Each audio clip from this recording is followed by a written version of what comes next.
Hello, this is Ricardo Francis, the Venting Vigilante. It's good to be with you again today. Today we're going to talk about confidence and arrogance, or arrogance and confidence. Quite often these two things are confused by a lot of different people based upon their perception.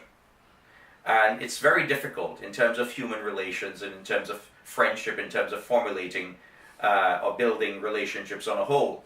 So friends, it's important that we understand the difference between confidence and arrogance.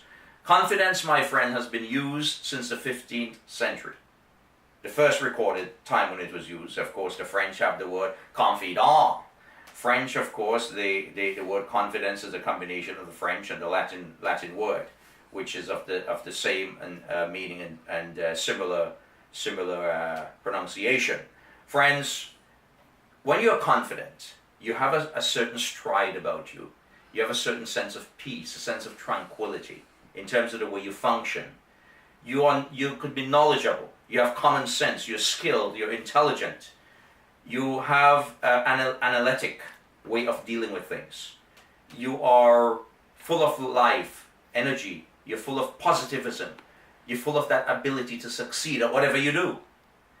Arrogance, on the other hand, quite often is generally, say, people who are arrogant, generally is a form of ignorance. I will tell you from my personal experiences, and I'm sure you sitting listening to me at this point in time, whomever you may be, as I engage you in this process, you could have actually been in a situation where you're dealing with someone who have an emotional perspective, an emotional stand, an emotional position on an issue.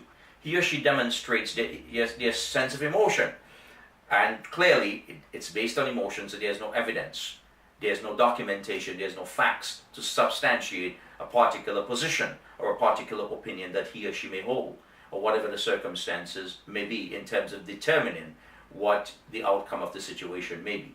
Quite often people who are emotionally charged tend to have a strong sense of a strong sense of arrogance about them.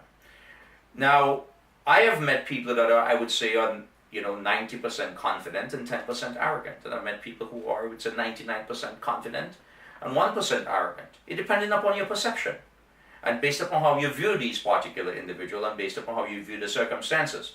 So what I'm saying to you, friends, quite often a lot of people who are confident quite often get labeled as being arrogant.